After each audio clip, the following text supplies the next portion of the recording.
Welcome, Commander fans. Bryant Cook. Today I am bringing you my second Commander video here at the Epic Storm. You can find the first one in the card above. That's a gameplay video. The list is a little bit outdated, but I get a lot of requests from people asking. I get honestly like one or two every few weeks. Hey Bryant, I'd like your EDH list. Can I get it from you? I don't have it hosted anywhere. It's not on Moxfield, it's not on EDH Rec, but now you can watch it. Let's start off. If you're old like me, these were previously called generals. Now they're called commanders. My commanders are Rograkh, son of Rohgahh, who is a legendary kobold. You know, it has partner. That's the key ability here. And then we have Silas Renn, Seeker Adept. It's a 2/2 creature that has death touch, and whenever it deals damage to a player, you can cast an artifact out of your graveyard that turn. We'll get more in depth on Silas and that ability later, but for now we're just going to keep on talking. There's a lot to cover today. I'm probably going to ramble a little bit, but hey, stick with me. There's going to be some good content in here, I promise. I play a lot, and I mean a lot of games online. I don't play that much in paper. I do have the deck in paper, but I actually really like playing on Magic the Gathering online. But that's not the point of the video today. So I play a lot, and you know, I forgot what I was going to do. We're just going to rewind a little bit. I'm sorry. This is going to be a little bit rambling today. So why would you want to play Rograkh Silas? Some people call Rograkh Roger. That's not me. That's not who I am. I like to call it Rog Silas. That's what I do. So why would you want to play Rog Silas instead of something like the Blue Farm deck? So you have Timna Crom, and then you have Thrasios, whatever, I can't think of the other one right now, but why would you want to play it over those? So both of those decks, in my opinion, are not Turbo Ad Nauseam decks. They are Ad Nauseam decks, but they're not Turbo Ad Nauseam decks. So what they're really looking to do is on turn 3 or turn 4, play an Ad Nauseam with a couple pieces of protection, maybe even turn 5. Those decks are not that fast. Can they turn 1? Absolutely. There's a lot of different things that can happen in cEDH. C being competitive, EDH. So there's a lot of different things that can happen in this format. Format's wild, tons of crazy stuff. But I like to look at the average and how average things happen. You don't really want to look at highs or lows. You just want to be as consistent as possible. And that's something I carry over from my 60 card formats. So when you look at those decks, it's usually somewhere between turns 3 and 5. I'll be honest, that's not what I'm looking to do. I want to put Ad Nauseam on the stack. I want to protect it, all that good stuff, but I want to go fast. And part of going fast is playing Rograkh. With Rograkh, you get to play a bunch of broken enablers that those decks don't get to. I'm talking about things like Phyrexian Tower, and then down here we have Culling the Weak. You get to play Diabolic Intent. And then I'm going to come back to all of these things later, but Fierce Guardianship, a free counterspell as long as you have Rograkh in play. And Rograkh is a free creature, so you can always have it in play. You also get Deflecting Swat, but then there's also things like Mox Amber. There's a ton of broken cards in this deck that you get to abuse because of Rograkh, which allow you to be fast and consistent and interactive, which is really, really the style of Magic that I do enjoy playing. If you've watched any of my decks here on this channel previously, you'll know that's my jam. That's what I want to do. So I'm really about maximizing efficiency between speed and consistency. That's what I always aim to do with my decks. So that's really the reason I'm interested in Rograkh. Silas, get out of here. Like, if there's a new blue-black partner commander printed tomorrow, I'd be super interested, because I'm not in love with Silas Renn. Silas is not my homie. Rograkh, though, love that dude.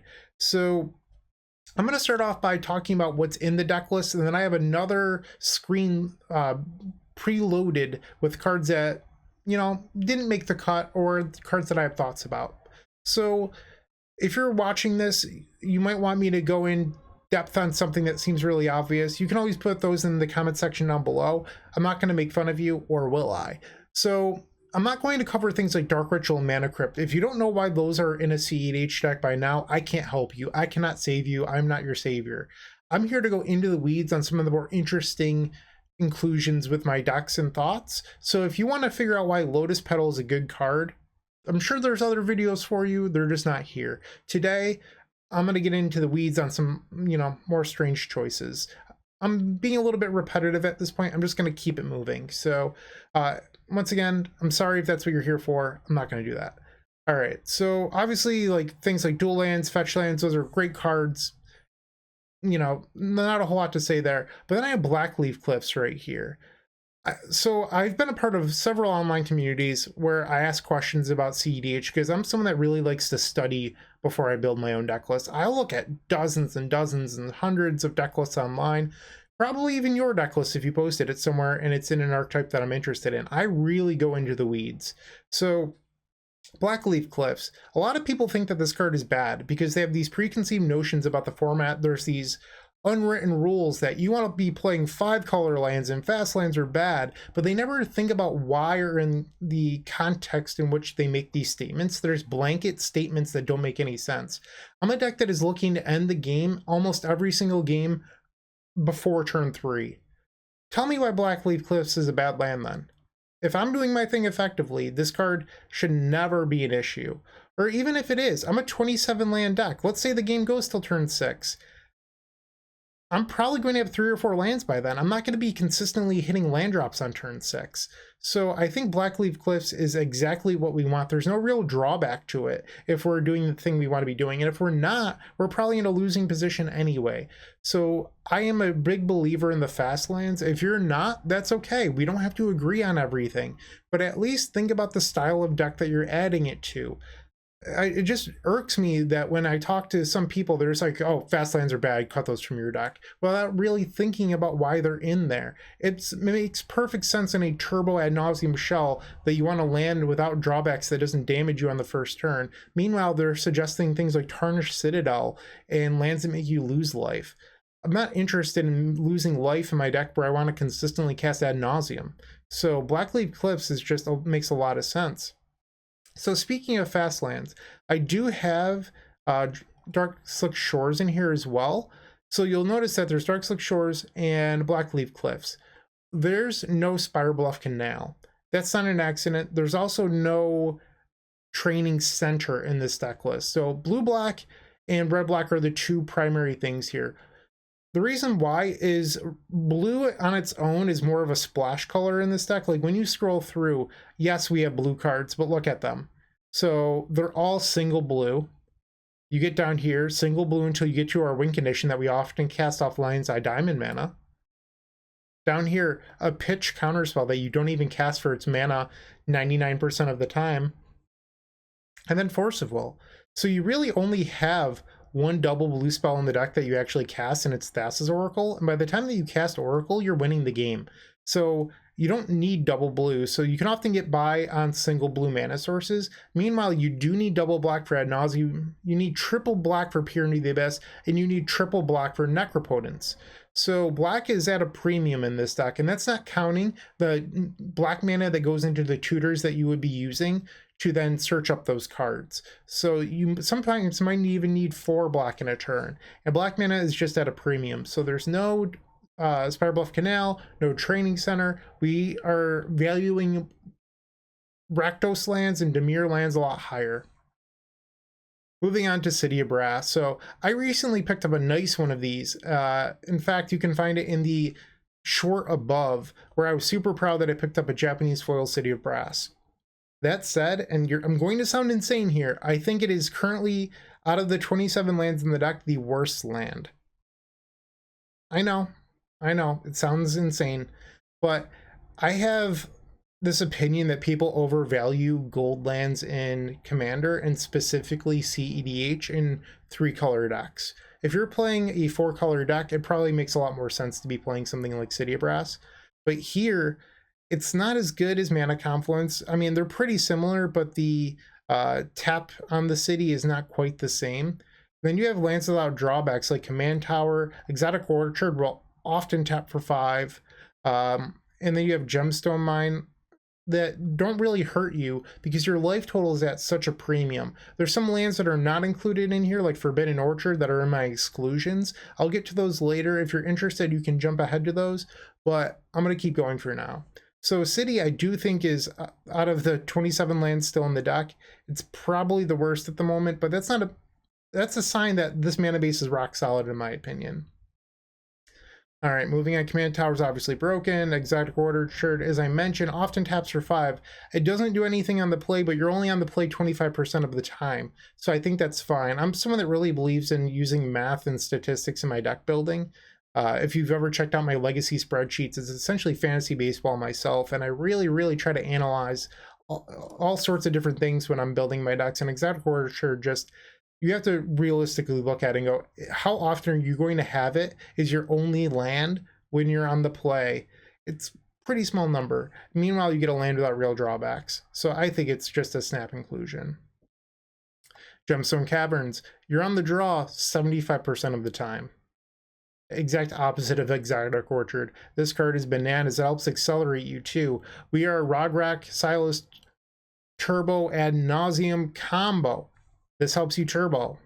You can play your 2 mana spells on the first turn. This card is just bananas. If you're not playing it, you should be. All right, so some gold lands. These are better than City of Brass. Obviously, we want some color consistency. I'm not saying you should cut all of them, but I do think that there's some that people shouldn't be playing, but stick around, like I mentioned. Luxury Suite, same thing as Blackleaf Cliffs. We value red and black higher. Otawara Soaring City. So this is a new inclusion, and when I first started studying Rograkh Silas lists, I noticed that there was anywhere between 5 and 6 bounce spells. And I started off playing stock lists. Like I didn't start off playing my own because I like to do research. I like to figure out why people do things. And then from there, I make adjustments. So every list had like 5 or 6 answers, some even going up to 7. And it really bothered me because I would mulligan these hands that were just like way too reactive a lot of the time. Because the best thing to do in cEDH, in my opinion, is be proactive and make people respond to you. That said, obviously there's some asterisks in there. You want to be able to interact with your opponents as well, but you really want to be the one doing the driving. And when you have 6 or 7 bounce spells or removal spells, that's not really what you want to be doing. You don't want to be reacting to 4 other people. You want to be advancing your game plan and winning the game. So I count Otawara as a land that has a backdoor into being an answer if I need it. So I really look at it as like a 75% land. And honestly, that might be low. It might actually be higher than that. But the backdoor on it's really nice. I'll talk about this in a little bit because there is Moonsnare prototype in this deck as well. But the channel ability on these I've had come up twice at really being nice. So there's been a few times where I've cast a Brainstorm on their on an opponent's end step and then used Otawara Soaring City to bounce something like a Rule of Law, which was just really powerful. But then my personal favorite thing that I've got to do is cast Ad Nauseam, draw 30-something cards, play out a bunch of artifacts against an Aethersworn Canonist, and then use Moonsnare prototype to bounce the Canonist, and then continue winning the game. So these 2 cards give you a lot of flexibility that didn't exist before Kamigawa Neon Dynasty. And yes, those are examples of using it as a bounce spell or a removal spell, but most of the time those 2 things are mana sources. So when I said they're 0.75 mana, it's probably even higher, but they do have those nice, flexibility to them. So I really like Otawara. You don't have to play this. Before I played Otawara, I was actually on a basic island, which is in the Exclusions. We'll get to that as well. But I've really liked the Otawara so far. Let me know what you think of Otawara if you've been playing it as well. Phyrexian Tower, believe it or not, this card is not in all lists. How crazy is that? So it gives you black on the first turn with Rograkh. It's just a turn 1 soul land that creates colored mana. It's just bonkers. So it helps accelerate you into Necropotence, Rhystic Study, all sorts of things. Ad Nauseam itself, obviously you'll need another ritual or so, but it sets you up for greatness, which is really what we're looking to do. And also, you can play Silas Renn on 3. I mean, not that you really want to be playing Silas, but then you can throw Silas right in the trash where it belongs with your Phyrexian Tower. So this land is just so good. I love it. All right, that's the end of our mana base. Getting down here, so you'll notice a lot of these mana rocks are across decks. So you're going to see when looking at competitive EDH decks, Chromox, Lion's Eye Diamond, Lotus Petal, Mana Crypt, these are all broken Magic the Gathering cards. You're going to see them in a lot of lists. But I mentioned that Mox Amber, it's active on the first turn thanks to Rograkh, and that just makes it so much better in this deck than other cEDH decks, and I just really want to emphasize that. Mox Diamond, we are down to 27 lands. Recently, it's become a trend to go from 28 to 27 and just be more disciplined when mulliganing. I haven't experienced that being negative with Mox Diamond yet, but it is one less land. It's just something to consider. Mox Opal. When you look at my deck list, and I'll switch to pile view real quick, I actually don't have that many artifacts in my deck. So let's slide this Pact of Negation over. So we have this Arcane Signet, and then we have some cards over here. All right, I just want to figure out what my actual artifact count is because I've reduced it recently. So then we have Wishclaw Talisman, and I think you can count things like Striker Rich, Ragavan, and then Dockside Extortionist is a little bit like that, but you don't really count Dockside Extortionist towards your Metalcraft cost, at least in my experience. And if you really want to, you could probably consider an offer you can't refuse. So that's 17 out of 98, and realistically, I think you could probably take out Dockside from this, and maybe even Ragavan. So, oh, I forgot Moonsnare. Okay, so 18. Not a super high number. I'm just going to throw that out there. So Mox Opal is good, but it's usually only active, at least for me, maybe I'm just unlucky, after a Resolved Ad Nauseam. I don't actually have it active too often. There are other lists of Rograkh Silas where they run things like Grim Monolith and a bunch of Talismans, but you'll notice there's no Fellwar Stone in this deck. That is one of my exclusions. I found that those sort of effects, the Talismans, the Fellwar Stones, etc., are only really good when you open up on Mana Crypt or Soul Ring. Otherwise, you're setting up on turn 2 for 1 additional mana on turn 3, which isn't really that powerful. Yes, it's better when you open up on Mox Amber and, you know, whatever. But that's not how things normally go. And I'm someone who also mulligans aggressively. So I hear people say things like, oh, well, you should be mulliganing to hands with Mana Crypt or Soul Ring, as if that's just like a consistent thing that you can do in cEDH. Don't listen to those people, because I don't think that they're being realistic with their deck building. And I'm not trying to make fun of people that are like, oh yeah, I open up Soul Ring X amount of times, where they don't actually have data to back that. I'm not trying to do that. I'm just trying to say that perhaps you should look at a more holistic view of your deck instead of going like, my deck doesn't work if I don't open up Soul Ring or Mana Crypt. I guess that's really my message here. So moving on, we have Pact of Negation, obviously broken free mana counter, love it. Paradise Mantle, another card that you get to play because you're running Rograkh. So this is essentially a Mox in a way, but it's like a Mox with Suspend, because you do have to equip your Rograkh and pass the turn. But going from 1 mana to 3 mana on the second turn is really good, because that means you can play Rhystic Study or Necropotence, or accelerate into Ad Nauseam, which is really what we're looking to do a lot of the time. So I really like Paradise Mantle. Some people don't play it. I don't understand why. It's the same thing as running like Moonsnare Prototype. We're looking to go from 1 to 3 in a lot of situations, and these effects are just better than things like Talismans, because Talismans bring you from 3 to 4 on turn 3, which isn't that important. So definitely all about Paradise Mantle.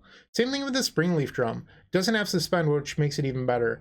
But yeah, same idea here. Obviously, Gitaxian Probe is broken. Same thing with Mental Misstep. Phyrexian Mana, who would have known? But an offer you can't refuse, a brand new card from Streets of New Capenna. I've been playing it in a ton of videos, love it in Modern. It's just as good here. Counterspell that Paradise Mantle on the first turn, you get 2 mana instead, or some other thing. The way that I view it is, it really is a 50% ritual, 50% counterspell. Some people try to look at it as a counterspell, and I don't think that's really the way you want to do it, because if you're just going to run it as a bad dispel, play Dispel. I really look at countering my own cards with it, which makes it worth playing, because if you're not doing that, you just shouldn't be playing it. That's at least how I view it, because if you're not going to do it in that mode, you're just giving your opponents more opportunity to fight you back, because giving them 2 treasures is a real cost. I just want to make sure that you're aware of that. Like, you are giving them 2 Lotus Petals in a highly competitive and aggressive format. All right, moving on. Chain of Vapor. This is one of the 4 answers I still play. So you'll see Chain of Vapor, you'll see March of Swirling Mists, Snap, and there's one more. I can't think of it off the top of my head. we'll get back to it. But yeah, there's really only 4 answers in this deck. Oh, Dress Down, that's the 4th one. And I mentioned how other people are playing somewhere between 6 and 7. I don't really count Moonsnare and the Otawara. You can if you want. I mean, you're not going to hurt my feelings, but these are really mana sources to me. And I'm not looking to respond to what my opponents are doing. I can if I have to, but I'm looking to be the aggressor. And what I like about things like Chain of Vapor and Snap are that they can pick up your Dockside Extortionist, allow you to recast it. You're going to get a lot of incremental value that way. So yes, you can bounce your opponent's Deafening Sounds or Cannonist, but you can also, you know, make some Storm and mana with this Chain of Vapor as well. Tap that Mana Vault, sacrifice a land, bounce it, copy it, bounce your Soul Ring and your Mana Vault after an Ad Nauseam. There's a lot of stuff you can do with Chain of Vapor. Card is disgustingly good. Alright, some pretty good counter spells here. Flusterstorm and Miscast. Miscast was actually on my watch list recently. Not that it's bad, but I was looking to add in Offer You Can't Refuse, and Miscast was on my short list of cards to cut. I ended up cutting Praetor's Grasp. We'll get to that. But Miscast, it's either card number 97 or 98 at the moment. So if you are in love with this card, hey, you do you. You don't have to play the same list as me. That's completely fine. But yeah, it's not that it's bad. It's just cards are getting really tight in this deck list. I'll say that. In Miscast, it's a little bit narrow. It is just instant or sorcery, but that's usually fine enough for cEDH because you're just looking to protect your Ad Nauseam. But it'd be nice if it had a little bit more versatility, I guess is what I'm trying to say. Non-creature is a level up here. For example, Spell Pierce can counterspell a Mystic Remora on the first turn. Miscast can't. Mystic Remora is just bananas. One of the nice things about Mystic Remora, along with Rhystic Study, is the passive card advantage or passive triggers. And that's something that it's taken me a little bit to appreciate when it comes to Commander, is that just these effects that live on the table and accrue value are a lot better in a 4-player format than they are a 60-card format. So it makes sense why things like in the more casual Commander tables, things like why Smothering Tide is more, or Tithe, sorry, forgive me, see more play. Yes, you can play it in your cEDH deck. I do feel like it's a little bit on the lower side of competitiveness, but hey, you do you. It is a casual format altogether. You can play whatever you'd like, no big deal. But I'm just trying to address here that incremental value is nice. That's the main takeaway. Okay. Swan Song, Spell Pierce, more interaction, Ponder. So Ponder is one of 2 cantrips in the deck. You have Brainstorm and Ponder, Ponder being the worst of the 2. And then that's the list. I guess you could count Gitaxian Probe, but you don't see things like Preordain or anything else like that in this format. And when I first started playing cEDH, I thought that was a mistake. I just assumed that casual players didn't know how to build decks. But the truth is, you don't get that consistency that you do in 60-card formats, and these effects just aren't as powerful. So effects like Ponder, honestly, they're sort of weak. Like, Ponder's not that good. Like, it's fine at finding lands, but if you're ever looking specifically for action, sometimes it's a little bit lackluster. And you'd much rather prefer things like Mystical Tutor over Ponder, because Mystical Tutor finds the card in your deck that matters. Ad Nauseam. Are you finding a theme yet? Because you should be. Okay, and then over here we have Culling the Weak. I talked about this in the beginning of this video, where Culling the Weak is really nice when you have that free creature to sacrifice all the time, Rograkh. I love killing my kobold friend. Love it. A little bit sadistic, but that's what I'm into. And yeah, like Rograkh is here for me to murder him. So Culling the Weak, sacrifice, is that might even be an older photo of Rograkh getting sacrificed right here. You never know. Looks more like a goblin, but you don't know what Rograkh's been through. Demonic Consultation. So Demonic Consultation is really nice with Thassa's Oracle because it immediately decks you. What I've found with Demonic Consultation is players are afraid to cast it if they don't have Thassa's Oracle. I understand. I do. You can accidentally deck yourself. But in some of my online queues, people think I'm a crazy person because I'll have 6 mana floating and I'll cast Demonic Consultation and I will name Ad Nauseam. Yes, I can exile my win conditions, I'm aware, but it is a tutor. That is what I want to point out here. If I exile 20 cards and win the game, I don't care what those 20 cards are as long as I win. And even if you exile Thassa's Oracle, you still have a brain freeze. Keep that in mind. Let's say you exile both of these. That does stink. I completely get that. But you do have Mnemonic Betrayal down here to get your opponent's win conditions too. So I don't think players take enough risk with this card, which is just my main point here. Is yes, it does give you that clean win condition, but you can also be a little bit risky with it. Imperial Seal. It's interesting because a card that is not included in this deck is Personal Tutor. Personal Tutor is in my exclusions list, but Imperial Seal makes it. Something that players talk a lot about is that you have to live till your next tap step. Imperial Seal makes the cut because you get to do it on the first turn. But I think in a lot of conversations people have about cEDH, they always emphasize the speed of the format. And that's fine, but I also think they over-exaggerate the average combo turn. I'd say cEDH is a turn 2.5 format more often than not. People are like, oh, well, it's a turn 1 format or turn 2 format all the time. And I think they're lying to themselves because they want to feel like they're playing Vintage. I've played a lot of Vintage in my life. It is not as fast as Vintage. And I don't know. I just feel like they're not exactly truthful. And I'm the one playing the hyper-aggressive turbo combo deck. A lot of people are playing things like Blue Farm, which are a little bit slower, and then you have people playing things like Winota or other prison strategies. It's not as fast as you might think it is. I guess that's just my message here, and if you disagree with me, that's fine. We don't have to agree. I've said that a few times now. Differing opinions is just wonderful. It doesn't bother me. Reign of Filth. So when I first started playing Rograkh Silas, this card was not in list, and honestly, it was one of the biggest things I wanted to push back on. So like I just mentioned, this format isn't always as fast as people think it is. At worst, this card ends up being Rite of Flame on average. You usually have 2 lands. And then from there, you have a black Rite of Flame that also creates escape fuel for your Underworld Breach. And that's just great. But let's say games go longer. The longer games go, because this can be an interactive format sometimes, the better Reign of Filth gets. So people often accuse Rograkh Silas of not having longevity in games, but then people don't play things like Reign of Filth.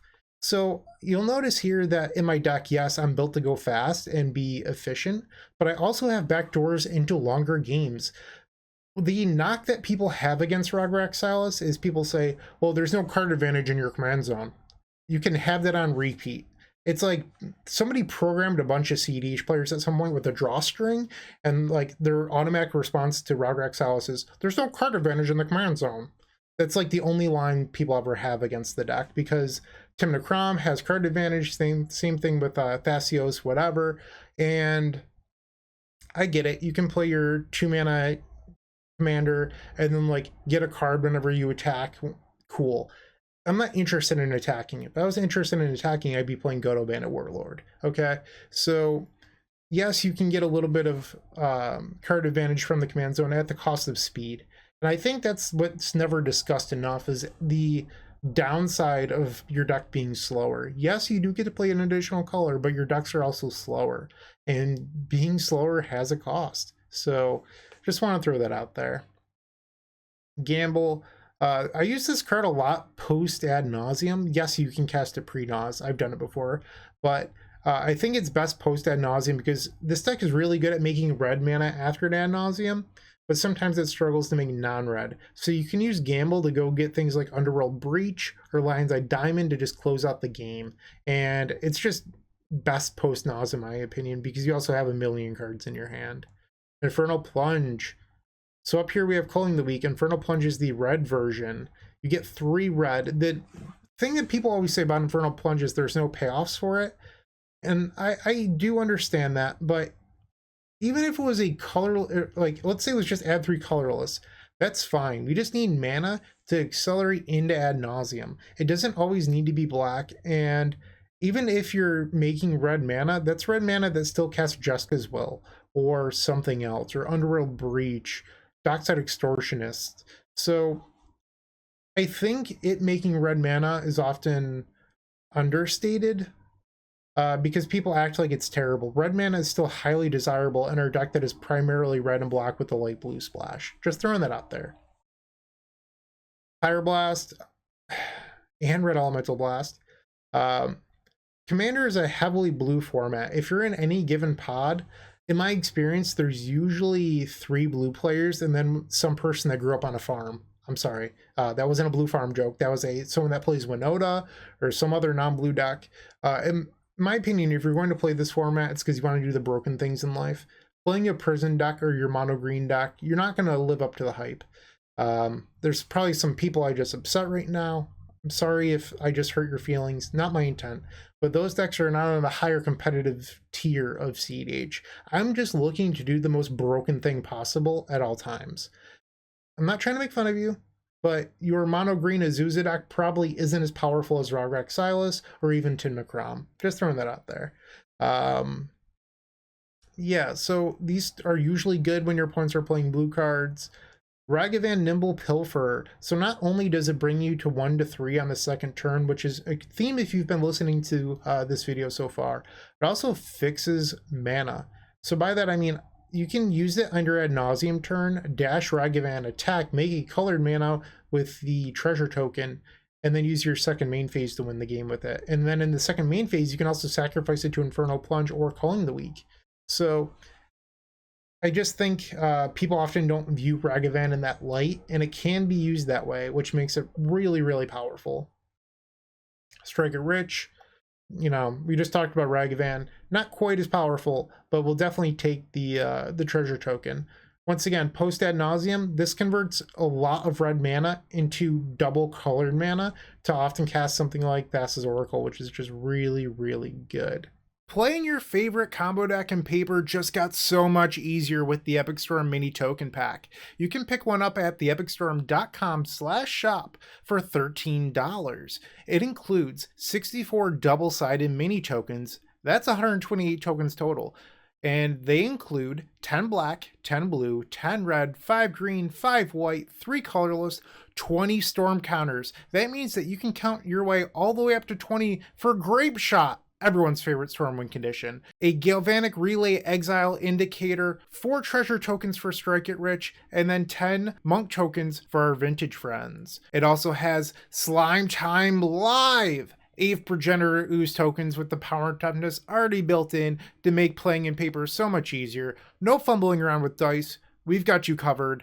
Make sure to go grab those if you're playing Modern. And then Squirrels versus Goblins, Chatterstorm versus Empty the Warrens, the Battle of the Ages. You definitely need 20 Squirrel tokens and 20 Goblin tokens. You're going to love this mini token pack, I promise. And once again, you can grab that at theepicstorm.com/shop. All right, Arcane Signet. Whoops. Just slid down on me. Oh no, it cut it. How dare you do that? Arcane Signet, how dare you? Sorry about this, I'm just not prepared. Well, I guess I was prepared and I just like double clicked or something. All right, let's drag that back in. Arcane Signet, there we go. The only Signet left in the deck. So yes, I cut Fellwar Stone, and honestly, I feel like Arcane Signet, it's not, I don't want to say it's close to being cut, but Fellwar Stone is not super good. I don't know, it's just going from 2 to 3 isn't really what we want to be doing, and I think having 1 is fine because there will be games post Ad Nauseam where you're just looking to convert all of this colorless mana you have up here into something, and having 1 of these effects is exactly fine. You can't always rely on having red for Striker Rich or whatever, but 1 of these, perfectly acceptable. I'm not going to knock anyone for that. But it's just not as good as other effects that we could be playing. Brain Freeze. This is primarily here to win with Underworld Breach. So Underworld Breach says escape costs 3, Brain Freeze mills 3. So when you have a Lion's Eye Diamond, you get to deck yourself into playing Thassa's Oracle, or even Lotus Petal. Once your storm count gets up, you can use Lotus Petal and Brain Freeze in a similar fashion. So you have that going on. I've done non-deterministic loops with Underworld Breach in the past where I know that I don't have it quite yet, where I'm missing that free mana source, but we have a bunch of broken artifacts in our deck and you can just chain them until you do hit some stuff. Another great way of doing this is if you have Birgi. So if you have Birgi, you get to make it red for every spell you cast, and that can often get you enough until you do hit that Lotus Petal or whatever. So you don't have to wait until you have the full combo to use Underworld Breach. I guess that's just my point here. It's obviously better if you do, but I find that sometimes players sit too long on stuff and they're not willing to take risks. And I'm willing to do non-deterministic lines if I think that they're probable enough. I'm not going to throw away my whole hand on an off chance, but if I think that I can stretch it, and I've played a lot of Magic in my life, and a lot of this is just based on intuition and gut feeling, you can do it. And I know that previously I said that I'm someone that looks a lot at the math. I'm not going to do the math on hitting 1 out of 76 cards that are left in my deck or whatever at all times. But I think that you can make a reasonable assumption based on the resources that you have if you can make a win or not. Moving on, we have Daze. So this is a card that is sometimes in lists. I'm just really looking for free interaction to back up my combo. We do have 9 fetch lands and then Underground Sea and Volcanic Island. So your odds aren't super high of always having an island, but I think they're good enough. I did cut the basic island from my deck. We'll get to that. It was cut for the Otawara, but I still think that Daze is fine enough. If you don't want to play Daze, there's plenty of other options. There's like Course Defense and some things like that that you can play. I don't know. I've said what I've said about Daze. It's exactly fine. And that's really what we're looking for in a lot of games. So you're just looking for free interaction points. And a lot of people in cEDH are looking to maximize their probability of winning and are tapping out to advance. So if most people are tapping out to advance their own game plan, something like Daze can really trip them up. And that's where Daze really shines. I talked about Dress Down as one of the 4 ways to answer or remove something in the deck.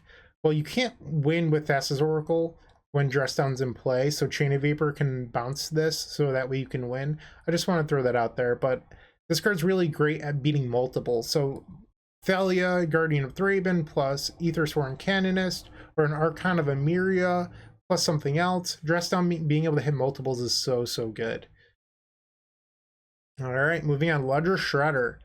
So I've played maybe 20 to 25 games with this card. I've yet to have it on the table. So I've cast it a couple times and it's been countered, but I've yet to experience how good it actually is. People that are smarter than me say that the card is broken, but then again, there are people that play Timnocrom, so how smart can they really be? But yeah, I don't know how good it really is, I guess is my point here. I hope it's good. It's broken in 60 card format, so it's probably fine here. And it gives you the passive thing that I was talking about before with Mystic Remora or Rhystic Study, where you get that passive card advantage or card quality, I guess, here because you're just looting, but it's still a pretty good card. Snap bounces Dockside Extortionist, but also you could search for it and bounce a Canonist for free. I've thought about if this should be Slaughter Pact, which is one of the cards on my exclusion list, because Slaughter Pact is a 0 for Ad Nauseam. Snap is obviously a blue card for our 2 pitch forces. I don't have strong opinions, but people say that the upside of bouncing Dockside is better. If you want to play Slaughter Pact, I'm not against it. I'll say that. I've thought about making the switch myself, but I've been talked out of it. I'm like 60% Snap, 40% Slaughter Pact. If you have thoughts on it, let me know in the comment section down below. I'd be happy to hear them. But for now, we're going to move on. Best Win Condition in cEDH and Cabal Ritual. Another broken card. I don't know why I stopped there. Demonic Tutor, Diabolic Intent. You know how good Demonic Tutor is. You're aware. Diabolic Intent, when you get to play Rograkh, same card. Yeah, card's just bananas. And when you have more copies of excuse me, Demonic Tutor, it's better with your Underworld Breach. And if you need to, you cannot put Rograkh back to the command zone. You can just put it back into your graveyard, and then you can escape Rograkh and then escape Diabolic Intent. That also works. Just want to point that out. Infernal Tutor. This is a card that when people look at my deck list, several people have done this that don't play Rograkh Silas before. They're like, why is that in your deck? That card sucks. So this card is obviously not ideal pre-Ad Nauseam. It's pretty rare that you actually get Hellbent. But post-Ad Nauseam, you get to find Lion's Eye Diamond. And when you find Lion's Eye Diamond, this finds you Underworld Breach. And if you already have Diamond, that's a deterministic win because you can go get Brain Freeze. So I don't love playing cards that are only good post Ad Nauseam, because you don't really need things that are good post Nause, which makes Infernal Tutor not that great. I've considered not playing it before, I really have. But right now, our deck is 98 cards, and I've cut some cards recently, but I do think it's still in the top 98. Is it 90 plus? Probably. But I think right now it's still good enough for the cut, but I wouldn't be surprised in a year or so if it gets squeezed out of the deck with new printings. I'm just going to throw that out there. Tainted Pact. Our deck is a deck of singletons. There's no duplicates. So you can use this to deck yourself with Thassa's Oracle to win the game. You can also just use it to find Ad Nauseam or some other win condition. I've certainly just used this as a bad tutor effect until I hit Wheel of Fortune before. Don't be afraid to cast these cards when you're not combining them with your win condition. It's fine. Wishclaw Talisman. If you've watched this channel before, you know that I played in the Epic Storm. I love this card. So obviously we were playing it here in Rograkh Silas. It is an artifact for Mox Opal and all other sorts of broken stuff. The card that everyone wants banned that's also super expensive, Dockside Extortionist, card's fantastic. Some people even play cards to search for it, and I'm talking about things like Goblin Matron and stuff like that. I think that's a little too crazy. Dockside's not that good where I'm willing to play trash like Goblin Matron, but I do think that it's a pretty good card. You could also play like Imperial Recruiter, but I just don't think that those things are necessary. We've talked about Underworld Breach already. Card's just disgusting. Fierce Guardianship, free when you have Rograkh. Ristic Study, we've covered with passive card advantage. Time Twister. I don't own a real one. I own this deck completely Japanese foil minus the Time Twister, which I have a fake beta one that is so good that you probably couldn't tell. I mean, if you're a card connoisseur, maybe you can, but it's really, really close. It's good enough for me. I'm probably never going to get a Black Border Time Twister, but mine looks pretty nice. Windfall. This is another one of those cards that I thought was worse until I started playing the format more. And I always thought, like, how many cards are you going to draw off this? Like, you're on the play, you cast it, your opponent's mulligan to 5 because they're all digging for their soul rings or mana crypts because that's the rule. You can't keep hands without them, apparently. But what ends up happening is Windfall actually ends up being better than Time Twister sometimes, because there's usually some player at the table that has a Ristic Study or I can't think of the Mystic Remora, and somebody just keeps on feeding the fish is what happens, and Windfall ends up being a draw 10 for everyone, or a draw 11 for everyone. That's been my experience with the card. Yes, there will be some games where you're only drawing 5 off it, but you can really leverage this card in a lot of situations to be better than a draw 7. Force and Negation. So when I first started playing this deck, for some reason, the entire Turbo Ad Nauseam community decided this card wasn't good enough, as if they were the only combo deck to ever be at a table. And I don't understand it. I'm certainly playing it. Some people have changed their tune since then, but free counter magic should not be shunned because it doesn't protect you. I guess that's what I'm trying to say here, is there's 3 other people at the table that are also trying to stop you from winning, or are trying to advance their own game plan to win the game on their own. Force and Negation, I've cast it as cancel to protect my own combo. People are always like, it doesn't protect you. Typically that's true, but even bad cancel can. But there's also a bunch of other counterspells in the deck that protect me on my turn. Why does it matter if this one specific counterspell isn't as good at that as the other ones? Especially if I can cast this for free to stop you from casting your Ad Nauseam. So I think Force and Negation is worth it. There's a reason that it's played in other formats. It's just a really, really powerful card. I think it's sometimes cEDH players can be a little bit closed off on how effective cards can be. yAwGmOtH will. It's crazy that I have to say this, but you should be playing this card. A lot of people say it doesn't work with Underworld Breach, don't play it.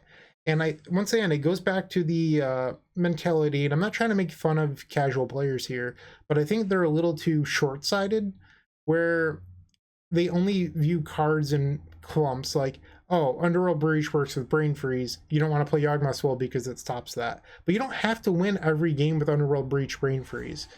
With yAwGmOtH will, you can just win with something like Tainted Pact plus Thassa's Oracle. You don't have to assemble this one combo every single game. It's just mind-boggling to me that people don't want to play yAwGmOtH will. I can't explain it. but people don't want to be playing it for some reason. It doesn't make sense. The card's bananas. You should be playing as many broken cards as possible. Speaking of which, Necropotence, another broken card that people don't play.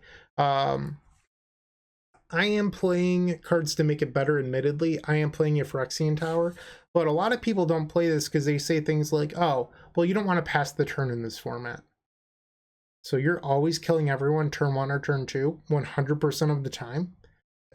It doesn't make any sense. Especially when you resolve Necropotence, you get to pay 15 life on the spot and draw the top 15 cards of your deck. Obviously, you have to discard down to 7, but your hand is going to be stacked. Absolutely stacked. And if you're playing things like Force of Negation, you can protect that new stacked hand. You see where I'm coming from now? Like when you play things like Force of Negation, Daze, Force of Will, you get to protect your new hand. Because people say things like, oh, Necro's bad because, you know, you have to pass the turn, or what if they play a Wheel of Fortune? Well, if you're playing Daze and Force of Negation and Force, you have more ways of stopping your opponents from doing those things. What I've experienced is people that play Necro and then don't play the free counter spells. And it's like, well, of course that's going to happen to you. You weren't building your deck in a coherent manner. Moving on. Birgi, God of Storytelling. This was a card that took me a little bit to come around on. I initially didn't think it was going to be that competitive. I mean, I played it in other formats. I mean, I've played it in Modern since it came out. Like, I'm a big fan of the card. But in a higher power level format, I wasn't sure if it was going to be good enough. Sorry, I'm getting really thirsty. I've been talking for 45 minutes. I wasn't sure if it was going to be good enough, and I then started playing it. And it allows you to turn off your brain in a lot of games. So, like, you just play it, and all of a sudden you have a super ritual. Like, the card is just bananas. So pre-ad nauseam, post-ad nauseam, it's just good all the time. Highly recommended. If you're not playing it, you definitely should be. Definitely be trying out Birgi. She's amazing. Also, she's an action spell. So let's say you don't need the mana, but the horn side is also very powerful. I'm just going to throw that out there. Because sometimes your mana's set from ad nauseam, but you need action. Well, if you just drew 30 cards, those 30 become 60 with a horn fell on the back. So you can draw your entire library that way. It's really good. Deflecting Spot we covered already. Jessica as well. So I'll be honest here, and you can laugh at me. I've played this card for whenever it was released. Commander 2016, I believe, in my Godo Bandit Warlord deck. You'll see I've Godo queued over here. Love this deck. But I've played it since then. I never realized that you got to do both if you had your commander in play. I play with Japanese foils and all the time, and I knew both modes of the card, but I just didn't know that you got to do both. So I started playing Rograkh Silas, and I cast it, and it did both, and my mind just like blew. I was like, oh my god, you get to do both. This card's so good. Yeah, I'm silly. Japanese cards, I should have known what my cards do, but this card is just so powerful, especially when you have a free commander. And I guess that's the real lesson of my story here, is when you have a free commander, this card is just so free because it's so powerful. Wheel of Misfortune. So like its cousin, Wheel of Fortune, pretty powerful spell, something you can cast with your abundant red mana. Wheel of Misfortune though, how much life do you pay? That's the real question here. So when I first started playing cEDH, I would pay like 20 life, and I was like, yes, I got to draw 7 cards. And I was like, okay. So I started asking people, I'm like, how much life would you pay? And they're like, 4, 5. And I'm like, well, I want to make sure that I'm someone that draws 7. That's just too low. Like, I think that's too risky, especially if you're the one investing mana into it. So some people are like, well, do 7 or 8 then. I am not comfortable with that still. I'll pay anywhere between 12 and 15 life, just because if I'm investing my mana into it, I want to try to win the game. Because the counter argument to that is, well, there's always someone at the table that doesn't want the free hand. Because one person at the table doesn't draw Wheel of Misfortune, but that's not technically true. Like, there's not someone that always wants to keep their 7. That's not how Magic works. Like, it's possible that all 4 players want new hands. And, I don't know, like if I'm going to have 5 mana floating, I definitely want to make sure that I'm going to win the game. So I'd say 12 is my low. Put yours in the comment section down below. If you think I'm crazy, if you think it should be lower, well, explain your rationale. Tell me why.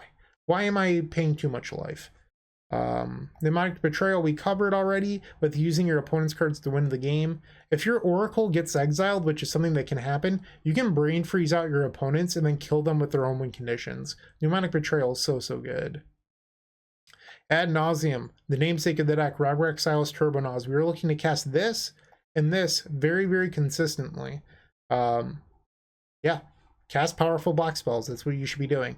And then March of Swirling Mist. I talked about how Dress Down was so good because it gets to answer multiples. March of Swirling Mist does the same thing for a single blue mana. A single blue mana, you get to answer multiples. But for some reason, this isn't in every single Rograkh, Silas, Turbo Naz deck list. It doesn't, like, it makes me angry. The card is so good. Add it to your decks. I don't care what you need to cut. Cut some other bad card. Cut your Lightning Bolts. Cut your Winds of Rebuke. Your I can't think of its Alchemist. I don't know. It's in the exclusions pile. Sorry, my mouth is getting super dry right now. Alchemist Retrieval. There we go. But you should really be playing this March of the Swirling Mist. So I'm gonna run a quick ad. Please forgive me, but I really need to get a drink. See you to talk about the exclusions in just a moment. Hey, you're still watching. Don't forget to like this video, leave a comment, and subscribe. If you're looking to make a purchase from Card Hoarder, TCG Player, or Amazon and are looking to support us, you can open up our description down below, and in there you will find our affiliate links. Those same links are found on the homepage of the Epic Storm. But that's not all. We've included a Card Hoarder button on our website that will load the Epic Storm in your Card Hoarder cart to make life simple for you. Alright, exclusions time. Forbidden Orchard. So I've had this come up twice, and it's possible that I'm wrong. I am not saying that I am always correct. It's not something I believe.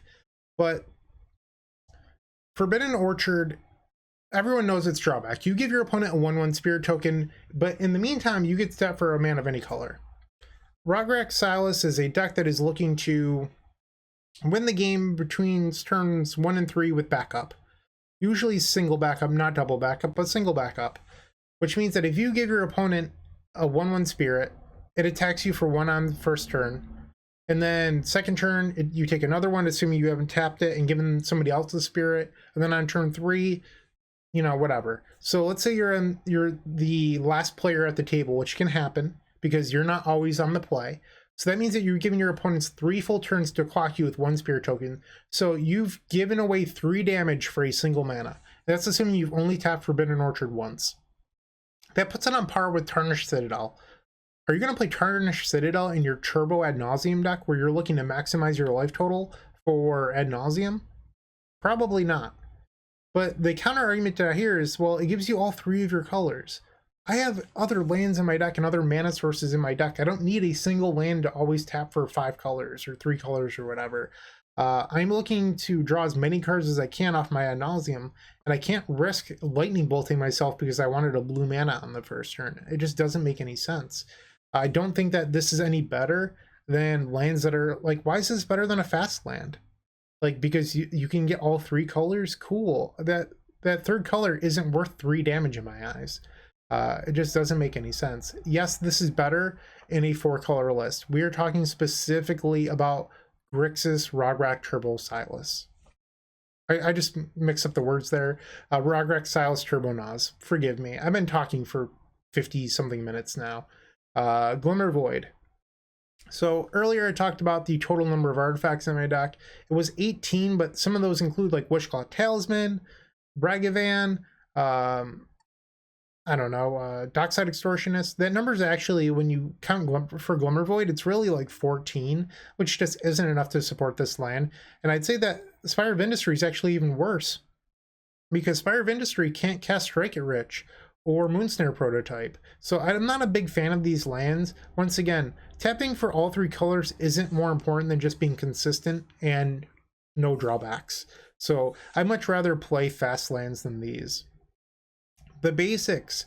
I tested these for about a solid month, and I actually really like them because in the tables that I play with on Magic the Gathering Online, there's usually somebody playing a prison deck. So there's usually some sort of Magus of the Moon or Winota deck, and having basics in your deck was really nice for being able to fetch an untapped blue source to then be able to march a Swirling Mist your opponent's cards away. People will say, yeah, but it only taps for one color of mana, so it creates more mulligans.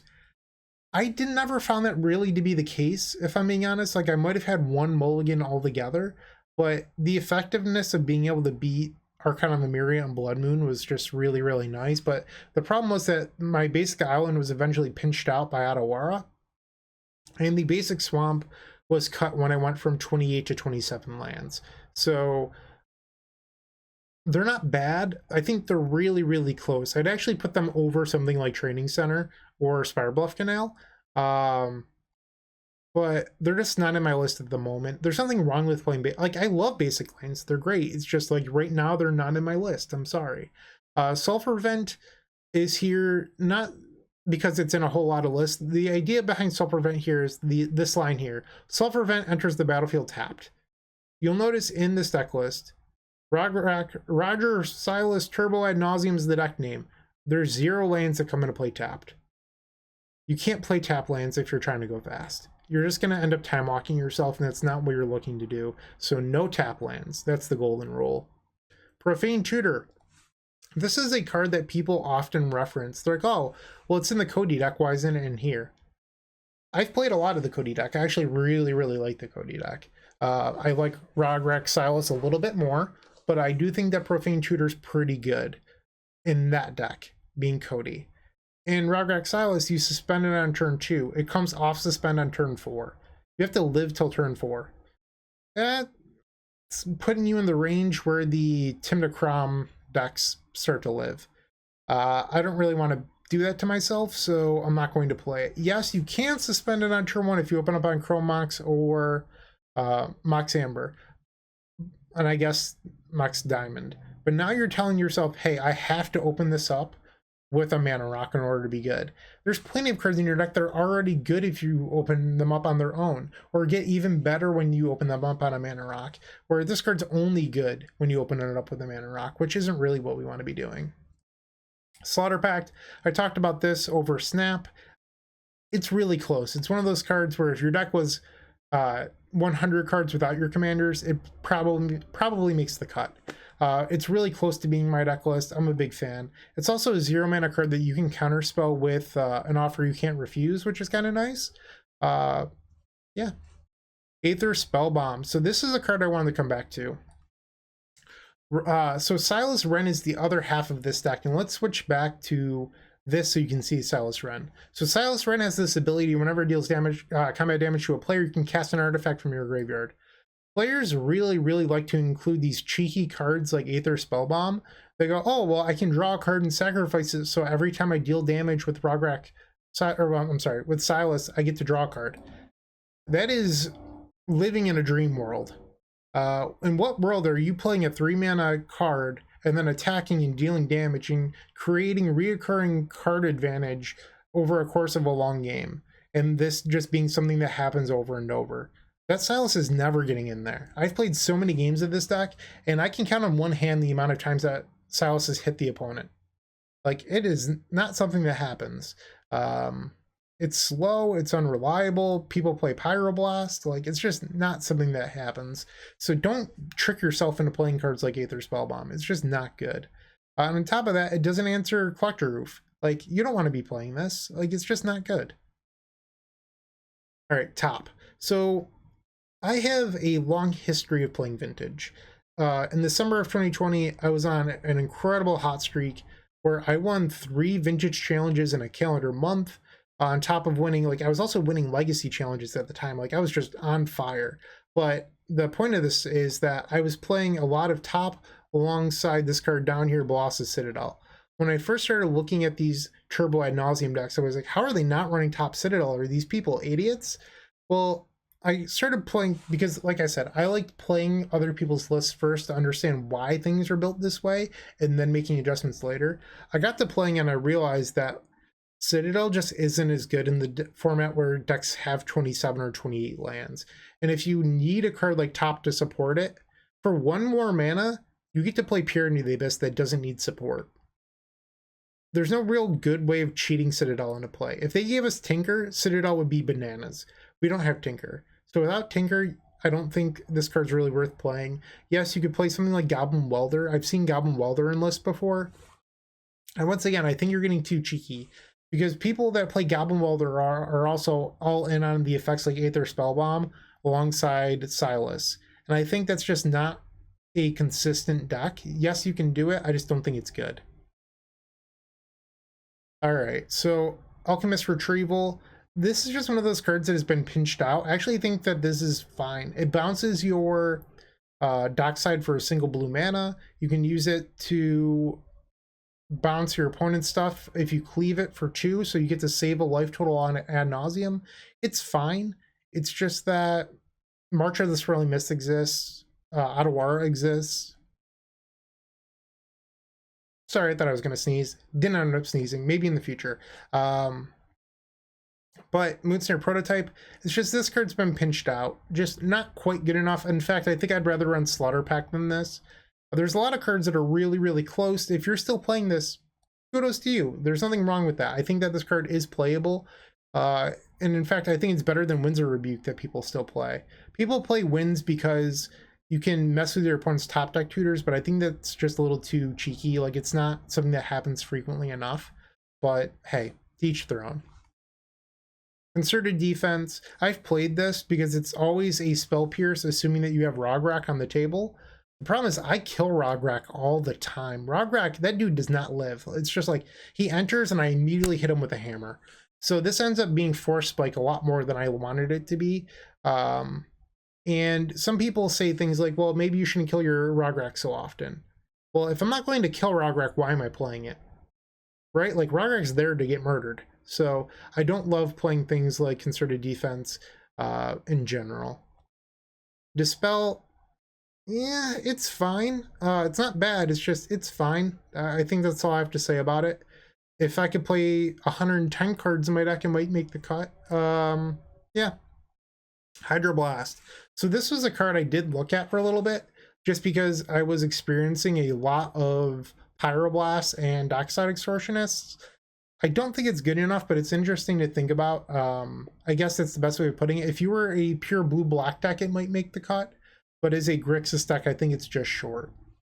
Personal Tutor. So this was a card that I wanted to play because I was playing a lot of Doomsday at the time. And Doomsday's down here, and we'll talk about that as well. But I was playing a lot of Doomsday at the time, and I was like, I really like to include Personal Tutor. And then I started looking at how our deck is constructed. So you scroll down to the bottom, and the first card you see is Peer into the Abyss, and you're like, hell yeah, I'd love to get Peer into the Abyss. The card's sweet. Well, it doesn't get Ad Nauseam, which is the more castable of the two, because Ad Nauseam is an instant. So you can get Mnemonic Betrayal, but this card's really a late game card. You don't want to cast this early. And when you cast something like Personal Tutor, you really want to be winning early and fast. Otherwise, what's the point? Because you have to live to pass it around the turn. So it's really like a turn 1 card. So that means like Wheel of Fortune is the card you're really getting here. Because if you keep looking, it's like Time Twister and Wheel are essentially the same thing. yAwGmOtH's Will doesn't do anything. I just cut another card. Crap. All right, I'm going to fix it. I'm sorry.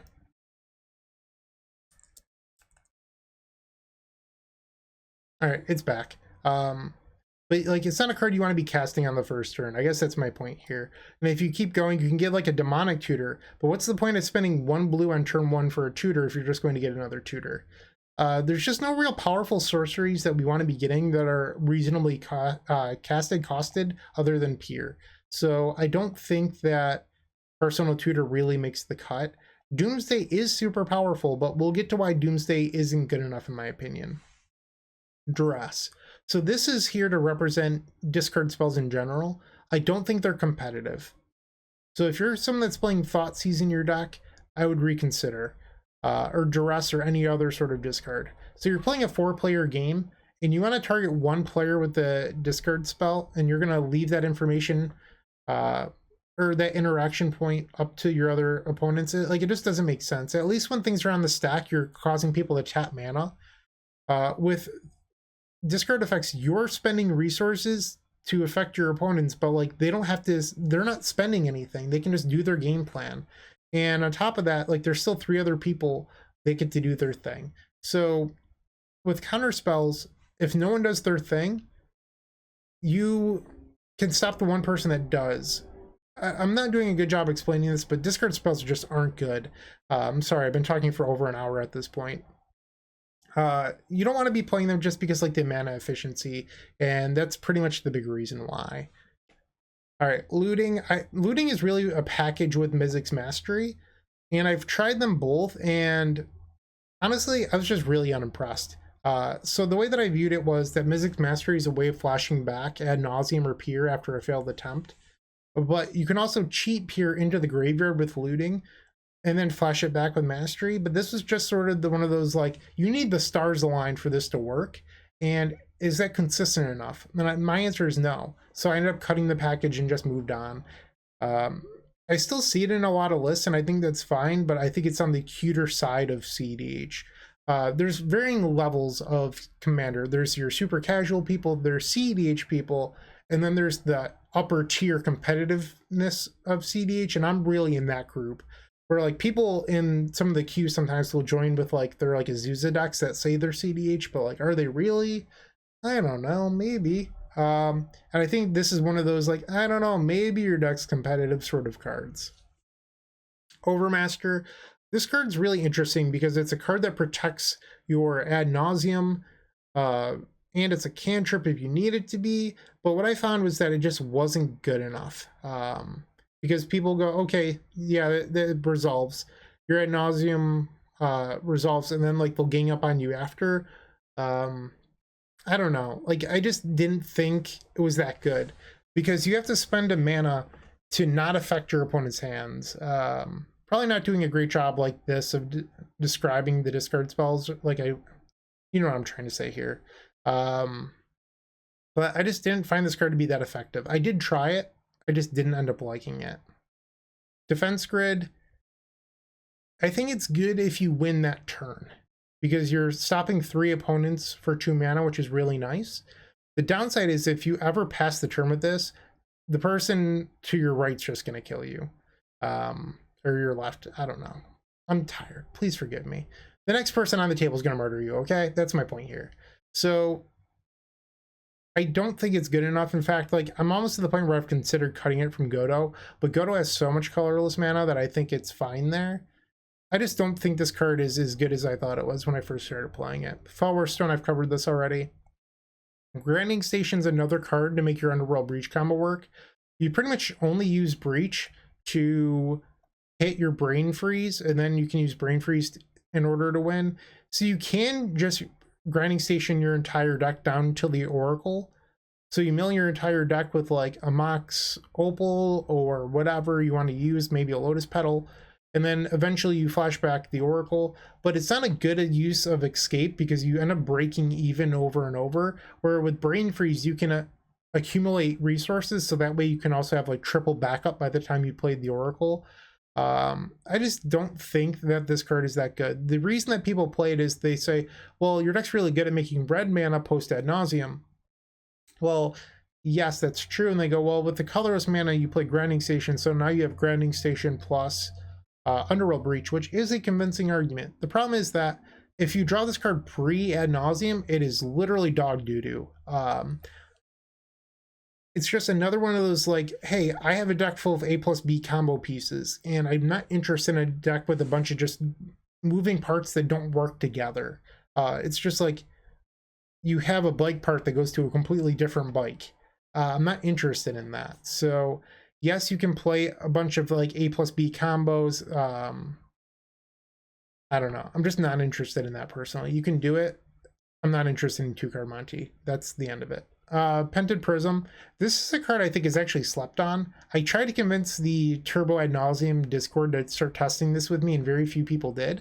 So the idea was that unlike Fellwar Stone or Arcane Signet, it brings you from turn 2 from 2 to 5 mana for Ad Nauseam, because on the second turn you tap 2 lands, you play this, you untap on turn 3, and now you have 5 for Ad Nauseam, so you store the mana. But the problem with it is that unlike Arcane Signet, post Ad Nauseam, you can't tap a Soul Ring in order to cast it and make colored mana. I don't know, and you only get one use out of it, but honestly, that isn't that big of a deal to me because I'm really looking to win on turn 1 to 3 anyway. We're all Chief of Compliance. I've seen this mentioned a few times, but I think the real thing is it says instant and sorceries. So many cards in your deck are not instant and sorceries, but also when you take a look through, a lot of this deck is 1 mana. A lot of it. So you get down here, so you make your Brain Freeze cost 1 less. It doesn't count Dress Down or Shredder, Oracle, so you do get Snap. You get these, but there's a lot of cards that just doesn't hit. I don't think it's that effective. Yeah, it's cool. You get to loot with it because the deck does have like 10 counter spells in it, but better, it's too cute. I guess that's just my thing here. And if you're interested in doing cute things, don't let me stop you. You do you, you live your best life. Speaking of cute, Dramatic Reversal. I'm probably offending some people right now, but this is better in the builds that run like Grim Monolith and all the Talismans and a bunch of stuff like that. That is not the deck list that I play. And that's just really what it comes down to. I think this card's really cheeky. Like, yeah, it's really awesome post ad nauseam when you're already winning and you've played 10 artifacts and you get to untap those 10. But your deck should be really good at winning post ad nauseam already, where you don't have to play something like a Dramatic Reversal. That's my 2 cents. Merchant Scroll. This was a card that I recently tested because I was really interested in it because it gets March of the Swirling Mists. It gets your Pact of Negation to help protect your combo. It does a lot of really nice things. It gets Brain Freeze to help assemble your Underworld Breach combo. It's really, really powerful, but what it's lacking is a good target that you get to win the game. So there's no card on the power level of Ad Nauseam that wins. You can get something like Mystical Tutor, but then you're tutoring for a tutor that then puts a card on top. So you're spending 3 mana to put a card on top of your library. That's not exactly powerful. In the 4-color builds of this deck, so I'm talking about the Timna Crom style decks, you do get to run Intuition. This deck is 1 card short of Intuition being good. So you can get yAwGmOtH's Will, Underworld Breach, and then the last card just doesn't exist. In the white list, you get Savine's Reclamation. In the green list, you can get something like a Noxious Revival. But in pure Grixis, you're just running short because you don't really want to run something like Recoup. You could run something like Snapcaster, and Snapcaster is in my exclusions, but it's just not that good. Like, so they give you Snapcaster, and now you spend 5 mana to flashback a yAwGmOtH's Will. I don't know. It's just a little bit pricey. I don't know. If you really wanted to run Intuition plus Merchant Scroll, you could pull it off. It's just a really, really expensive line.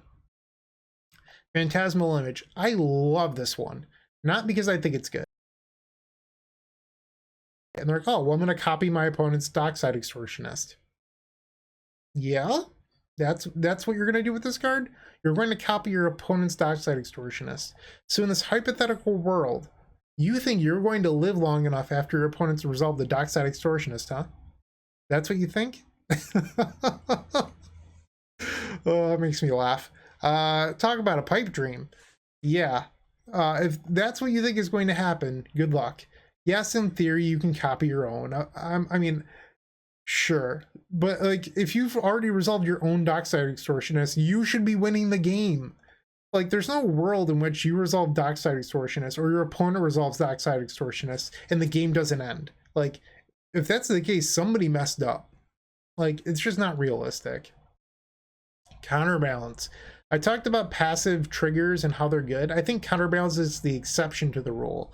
You'll see it in some combo lists because they're like, oh, well, I get to potentially protect myself with it on my combo turn, but you don't even know if you do. So you play this on turn 2, and now you've like sort of irritated the table, but maybe not even so. So like you reveal a 0 and your opponents probably should have played their 0s by then, or you reveal like a 3 and then no one cares, or a 4 or 5 and still like very few people care. This card is just like consistency doesn't matter, and I don't think those are really the cards you want to be playing. I get the passive triggers are really, really nice, but Counterbalance just is not good. And I don't know, like, I think it's one of those trap cards that people can't give up because they're too focused on the fun aspect of cEDH rather than the competitive aspect. Solve the equation.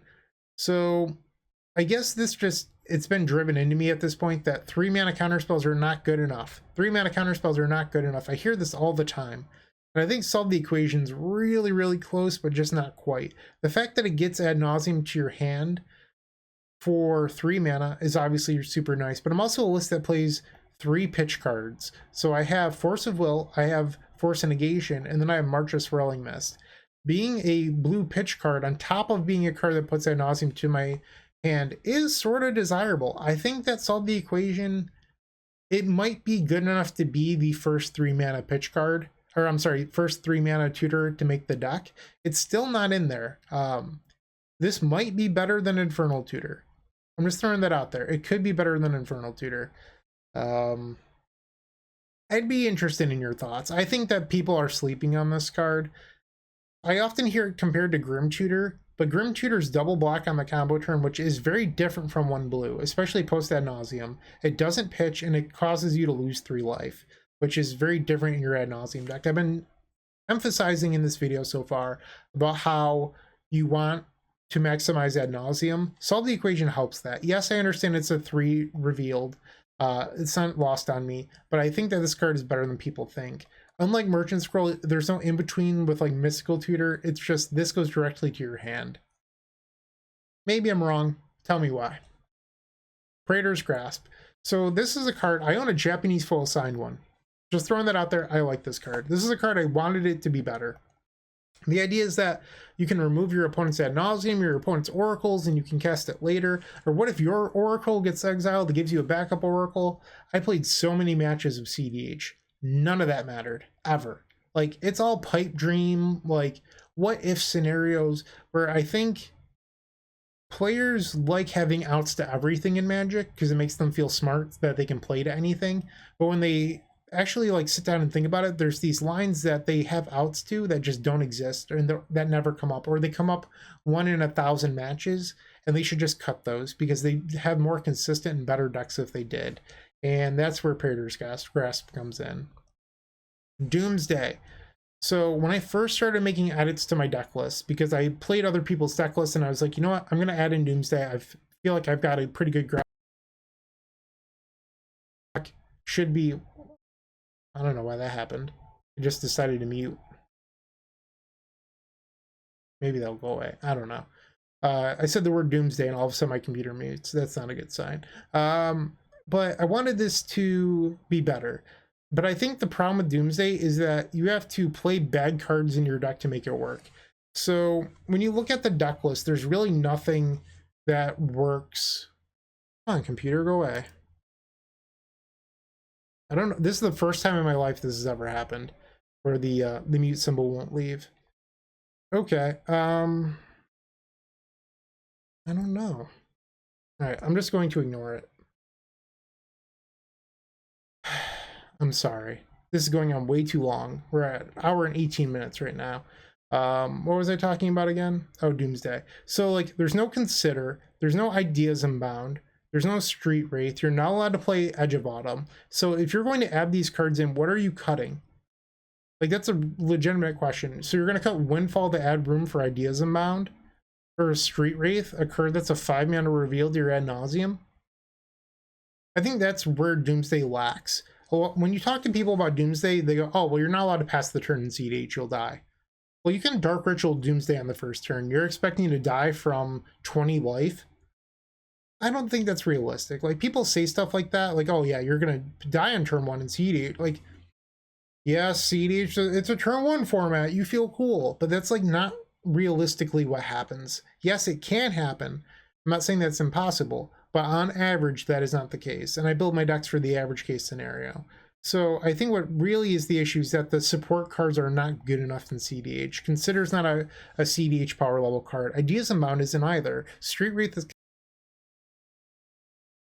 lackluster. Deadly Relic. So this card is really comparable to Slaughter Pact.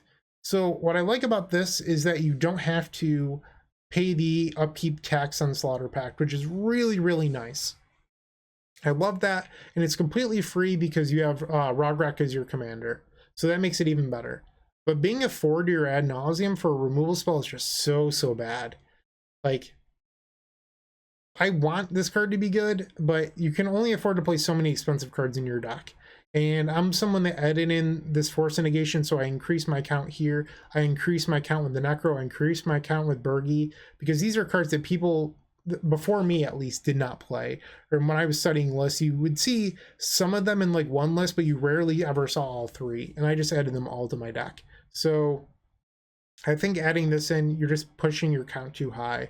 Speaking of pushing your count too high, Dark Petition. So I'm about to sound like a hypocrite. I'm aware. The words are coming out of my mouth.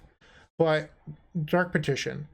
I wanted this card to be good. Before the latest set, so before Streets, I was looking for a slot for my 98th card, which ended up being Ledger Shredder. And this slot, I was testing out a bunch of different stuff here. It was the Merchant Scroll, it was a bunch of different things. At one point, it was Dark Petition. And Dark Petition made a lot of sense to me because you're really looking for unconditional tutors that can get your Ad Nauseam and allow you to put it on the stack. That's really what you want in a majority of situations. Infernal Tutor is not always reliable at doing that because it requires you to have exactly Lion's Eye Diamond in most scenarios. But Dark Petition, I think, was just like a card that's slept on by most of the cEDH community. The card's really, really good. And I'm not saying that facetiously because some of you might know me as the Epic 60 card formats and 40 life formats. I'm sorry. It's been a long video. Please bear with me. But 40 life formats, not 40 card formats. 40 life formats. I think it's slightly better. And I think that you can get away with a little bit more wiggle room. And I think this card is playable. I really do. It's just, what are you cutting? And when I played it, I ended up hitting some pretty unlucky streaks where I revealed the Peer, the Dark Petition, and Forcible a lot. And I got really, really pissy and I cut it. But part of me thinks I should be testing it again because there's a good chance it's actually better than Infernal Tutor. I just have to do the work and figure it out. Also, it's worth noting that this is a format that has a lot of mana rocks in it.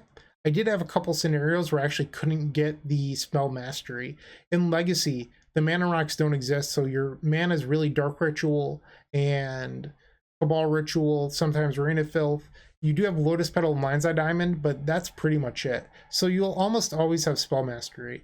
I had scenarios where I struggled to get spell mastery, which was also a concern. So the 5 with spell mastery is which eventually led me to cut it.